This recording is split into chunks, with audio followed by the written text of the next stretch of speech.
네, 고린도 교회는 여러 문제로 소란스러운 교회였습니다. 겉으로 봤을 때 흠과 티가 많은 교회였습니다. 네, 그럼에도 불구하고 바울은 하나님께서 고린도 교회에 은혜 베푸셨다는 사실을 보았고, 또 앞으로도 고린도 교회에 은혜를 베푸실 것을 확신했기 때문에 이제 감사하는 모습을 보였습니다. 이제 오늘 본문에 이르러서 바울은 고린도 교회의 문제를 이제 하나하나 직접 다루기 시작합니다. 어떤 문제인지 제가 이제 11, 12절을 읽어보도록 하겠습니다. 내 형제들아, 글로에의 집 편으로 너희에 대한 말이 내게 들리니 곧 너희 가운데 분쟁이 있다는 것이라. 내가 이것을 말하거니와 너희가 각각 이르되 나는 바울에게, 나는 아볼로에게, 나는 게바에게, 나는 그리스도에게 속한 자라 한다는 것이니. 그러니까 고린도 교회에는 분열의 문제가 있었습니다. 분열의 문제를 이제 바울에게 알려준 사람은 11절에서 말하는 것처럼 글로에의 가족 중 한 사람이었습니다.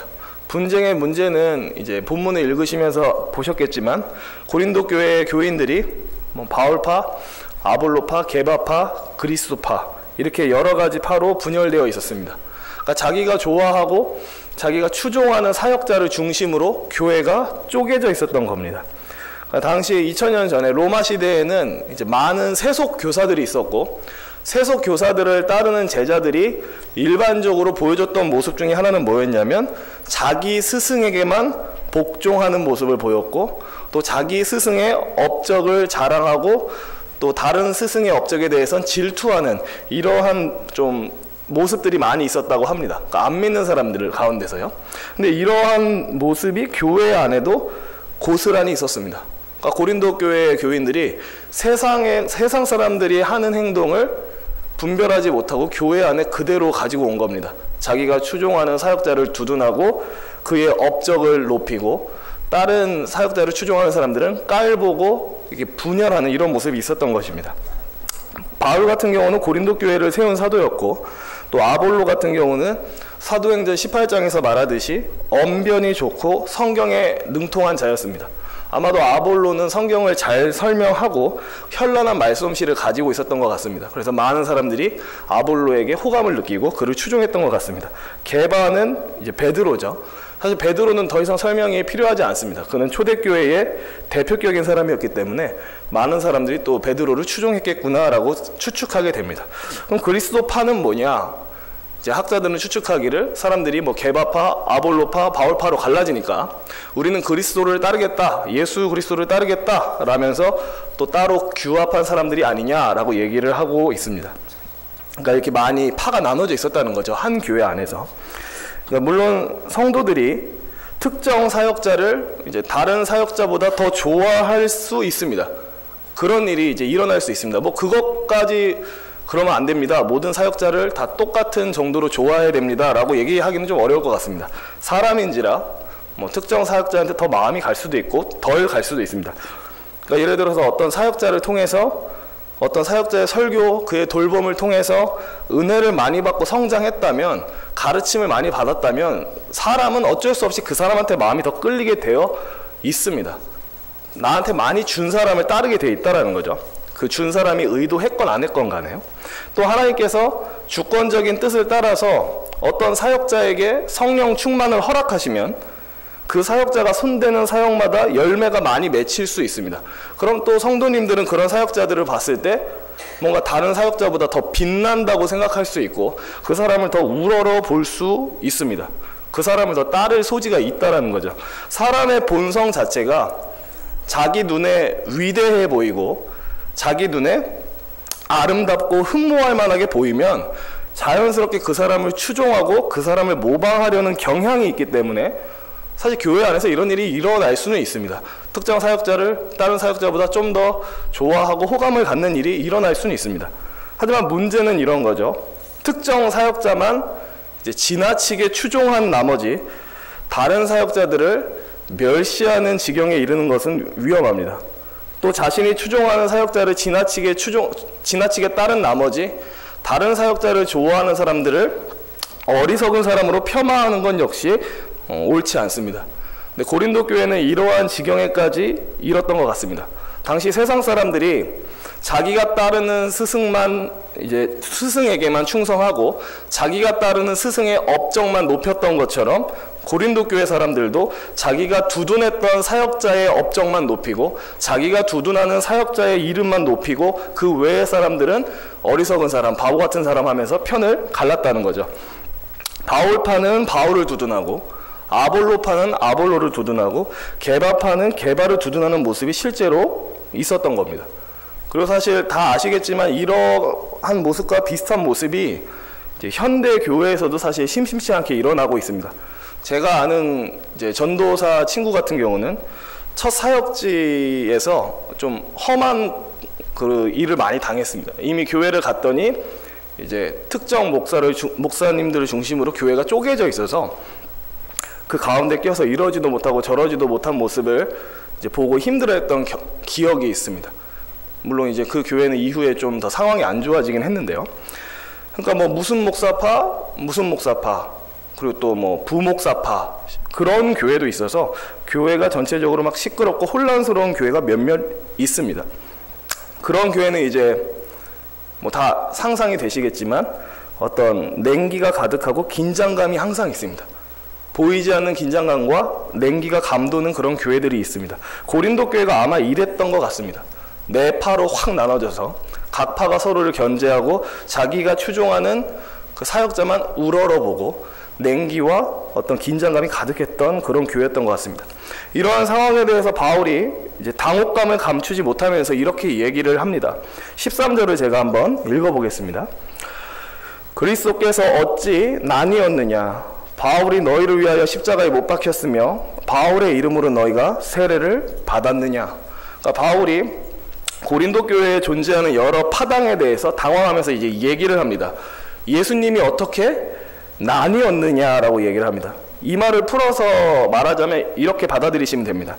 너희를 위해 십자가에 못 박히신 분도 오직 예수 그리스도 한 분이고 너희로 하여금 믿고 구원받게 하신 분도 오직 예수 그리스도 한 분이고 너희가 세례를 받은 것도 오직 예수 그리스도 한 분의 이름으로 받았는데 너희는 어찌 이렇게 분열되어 있느냐라고 이제 바울이 얘기하고 있습니다.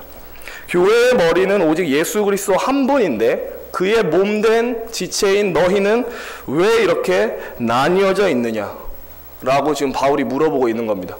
교회의 머리이신 오직 한 분이신 예수 그리스도를 중심으로 모든 성도가 하나 되어서 한 몸을 이뤄도 모자랄 판에 어찌 그렇게 팔을 나눠서 갈라져 있느냐, 이게 말이나 되는 것이냐라고 바울이 지금 물어보고 있는 겁니다.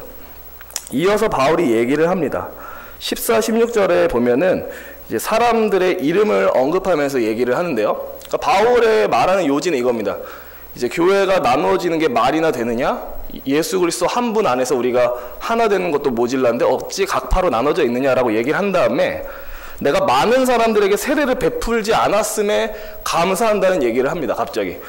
아니 왜 갑자기 세례 얘기를 왜 하느냐? 뭐 나는 그리스도보와 가이오 외에 또 스데바나 집사람 외에는 내가 세례를 베푼 기억이 없다, 이런 얘기를 하면서 나는 세례를 몇 사람한테 안 줬다, 이런 얘기를 갑자기 합니다.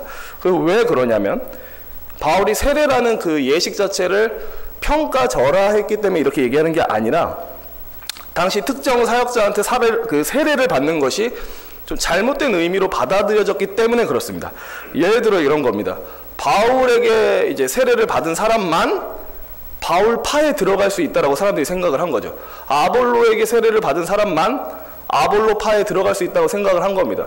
또 그것뿐만 아니라 바울에게 세례를 받은 사람은 다른 사람보다 좀 더 바울과 특별한 관계다라고 생각했던 것 같습니다. 아볼로에게 세례를 받았던 사람은 나는 다른 사람은 모르겠지만 아볼로와는 더 특별한 관계야라고 생각했던 것 같습니다.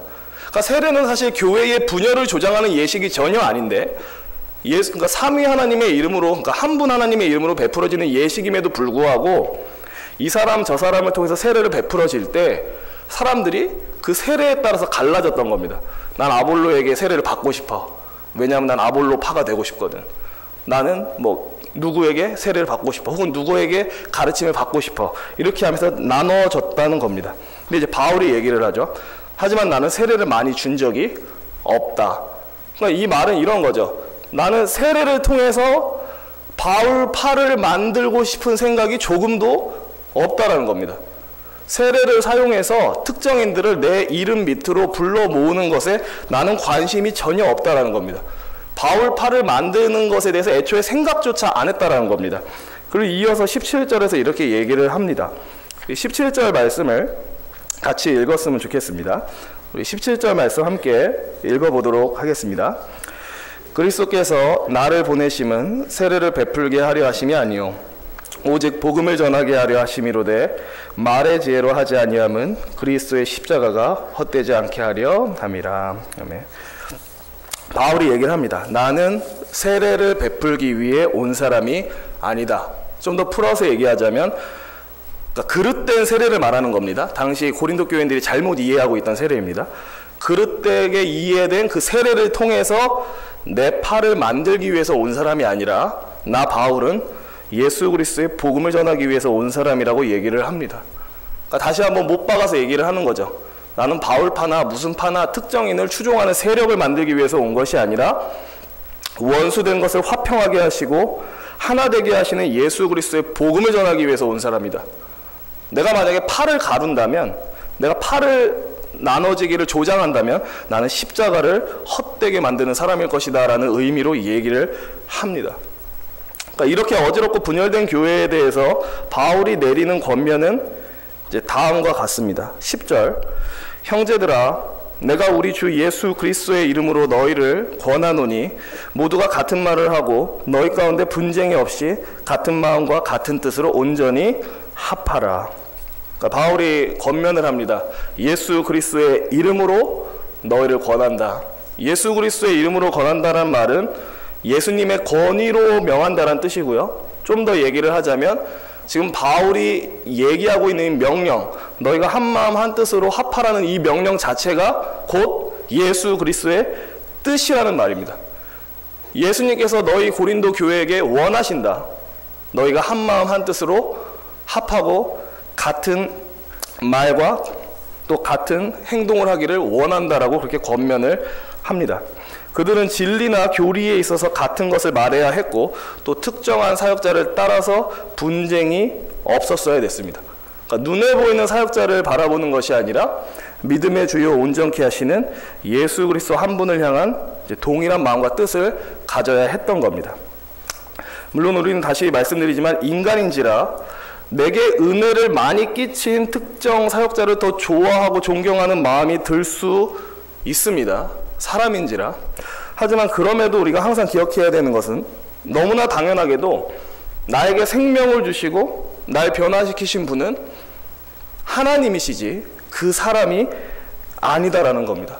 그러니까 항상 사역자들을 대하실 때는 사역자 자체를 하나님처럼 여기시는 것은 약간 위험합니다. 뭐 그런 분이 안 계시겠지만요. 모르겠습니다. 이렇게 말하면 좀 이상할 수도 있지만 사역자를 대하실 때는 물론 이제 성경에서도 말하듯이 장로의 역할과 말씀 맡은 자들이 그 역할을 잘하면 배나 존경할 자로 여기라고 권면을 합니다. 그것도 맞습니다. 배나 존경할 자로 여기는 것은 맞습니다. 근데 또 한편으로는 사역자는 사실 엄밀히 말하면 도구입니다. 도구. 어떤 목사님은 약간 심한 말로 이런 얘기를 했습니다. 사역자는 일종의 소모품이다. 그 교회에 하나님의 말씀을 전달하는 것으로 그 역할을 다하는 소모품과 같은 존재다라고까지 얘기를 했습니다. 물론 그 표현이 좀 세다라는 생각도 들지만 한편으로는 공감도 돼요. 그러니까 사역자는 자신이 숭배받기 위해 존재하는 사람이 아닙니다. 사역자들은 자기 자신을 드러내고 사람들의 관심을 받고 높임받기 위해서 존재하는 사람이 아니라 예수 그리스도를 전하기 위해서 있는 사람이고 그 교회에 예수 그리스도가 필요하다면 전했다가 사라질 수도 있는 존재인 겁니다. 그러니까 도구이자 뭐 어떤 목사님 말을 빌리자면 소모품인 것이죠. 그래서 이 사실을 우리가 놓치지 말아야 할 필요가 있습니다. 왜냐하면 이런 일들이 실제로 일어납니다.